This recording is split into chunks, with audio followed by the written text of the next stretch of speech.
Welcome, in front of me is a OPPO Reno 8T, and today I'll show you a couple tweaks and tricks for this phone.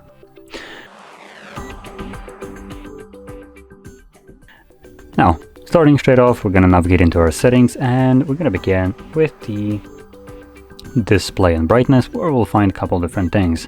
So number one, we have the light and dark mode. I believe you actually might have this show up throughout the setup process, but that doesn't really matter, because what you don't have throughout the setup process most certainly is the schedule mode for it.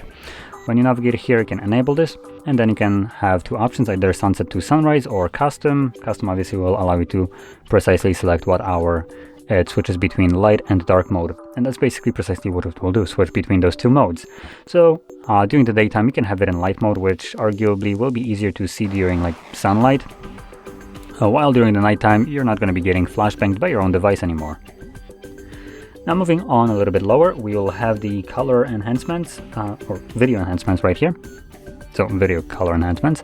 When you click on it, as you can see, it gives you just a quick preview of how it affects it, but basically what it does is brightens up the image, makes it just a little bit more colorful and more visually appealing.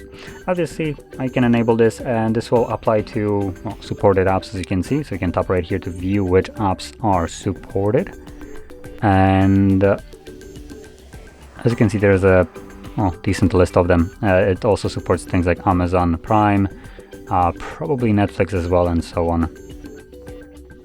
So there we go. Now going back, we will also have a refresh rate right here, screen refresh rate.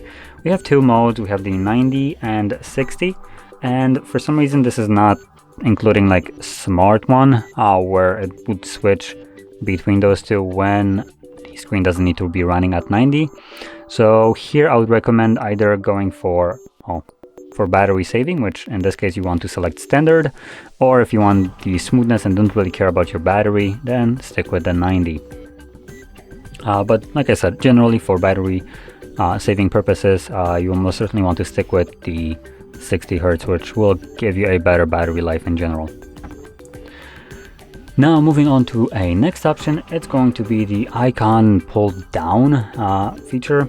Now it does kind of sound stupid, to be honest. So let's navigate to the home screen and lock screen, and when I click on it, icon pull down gesture, it gives you a quick just animation on how this works, which obviously it just gives you a visually better explanation on what this does rather than the name of it. So when enabled, you can then navigate to your home screen, and as you can see, when you have more apps, you can swipe down on one of them, or swipe up actually, and it will minimize all the apps on your home screen, so you can quickly access them with one finger, or one hand more precisely. So holding this, I won't need to reach all the way here doing this hand gymnastic. I can just do this, and voila, easy to reach basically any application. Now going back into the settings, we have one more thing that I want to show here, and this will be the swipe down on home screen. So this is, I believe, somewhere in here as well. Oh, there we go. By default, it is set to shelf, which, just to kind of showcase this, yes, whatever. This is the shelf. Actually, let's agree so I can actually showcase this. Whatever, cool, allow. So there we go. That's our shelf.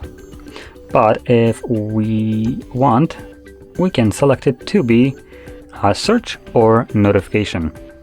So I'm gonna go with the notifications. That's just personally what I prefer when swiping down. And when you do so, obviously it just swipes down your entire notification panel with all the toggles and notifications. Personally, I do prefer this over any other function, so I kind of wanted to include this. Now, with this being said, if you found this very helpful, don't forget to hit like, subscribe, and thanks for watching.